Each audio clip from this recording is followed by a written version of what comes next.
Welcome back to Grow the Dexters, and today we're going to show you how to turn this into this. Discovering the no-dig method really was the start of our veg growing journey. So we already had quite a shared goal of becoming more self-sufficient, growing our own vegetables, and really just trying to become more organic, because I think we just want to be more mindful of what we consume. I think a lot of things these days we find are just less organic. Ingredient lists seem to be really long on everything you look at.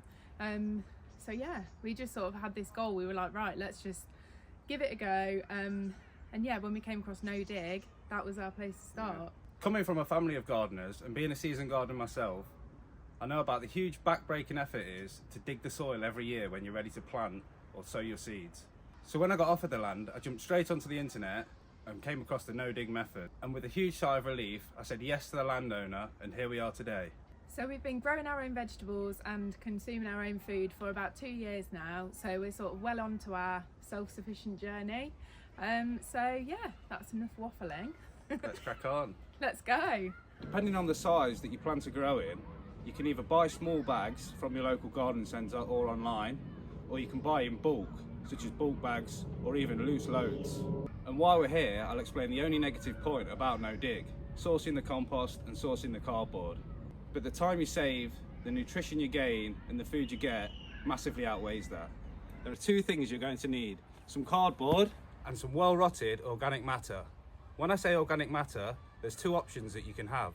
You can either have well-rotted animal manure, such as cow manure, horse manure, or compost.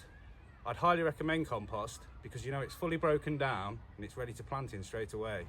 Once you have chosen where you want to make your bed, you need to trim down or mow the desired area. We're going to make a bed here today as a demonstration and show you. So you want to lay your cardboard down in the desired area and then get some water in a watering can or a hose pipe and simply just give it a good soak.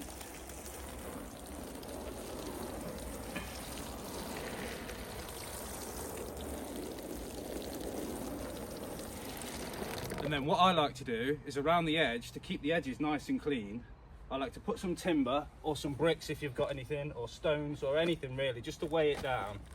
And that's going to stop the new grass pushing up the edge as it starts to grow.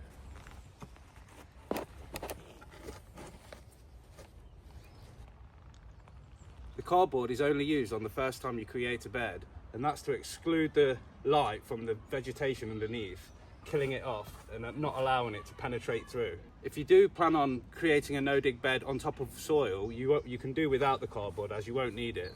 When you've got all that in place, you can then add your compost. For the initial dosage, you tend to end for about 6 inches, but then after that, a yearly dose of 3 centimetres is perfectly fine.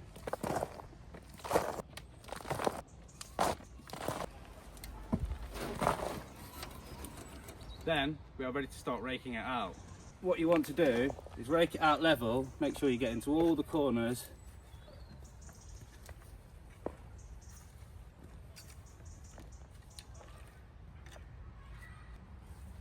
And then with a slight tamp down with the rake, you can eliminate any air pockets. And that's ready for planting. So we have actually got some radish that are ready to plant. So we're just going to show you how to pot these in. We have got lots of plans for like making more videos on the actual planting when the early season crops are ready. So look out for those. So all we're going to do is dip some holes nicely spaced out.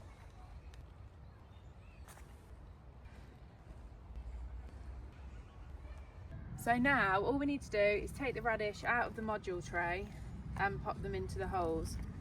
So as you can see, we've got a really nice root system on those, and then all we're going to do is just pop it into the hole, push it down, and that's that.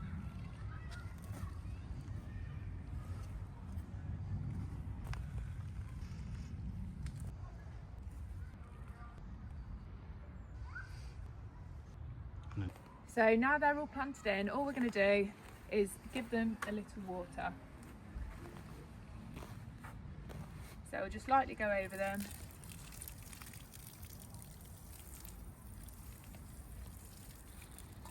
And there you go. I've given you the one simple con of no dig. Now I'm going to talk a bit about all the pros, such as soil structure is improved, moisture is retained because fresh soil is not exposed to the dry air, a lot less weeds, and the ones that do grow pull out very easy as they are just seedlings in the top. But most importantly, you're protecting the soil and all the life within it, from insects that we can see to microbes and bacteria that we can't.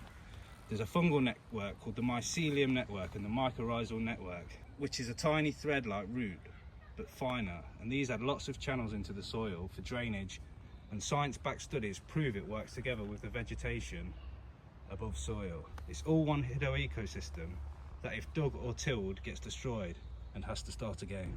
Thanks for watching, and as always, if you have any questions, please ask us in the comments and we'll happily get back to you. Just a quick note as well, some of the feedback we had from the last video was, now I've sown my seeds, what next? But don't worry, we've literally got endless videos planned, haven't we? We were going through and writing down all these videos that we're going to film, and it is literally endless. So don't worry, we are going to show you every process from sowing the seeds right until harvesting the veg. So just follow along and we'll get there in the end. So in the very next video, after this one, I'm going to take you over to the compost beds and show you how I make this lovely homemade compost.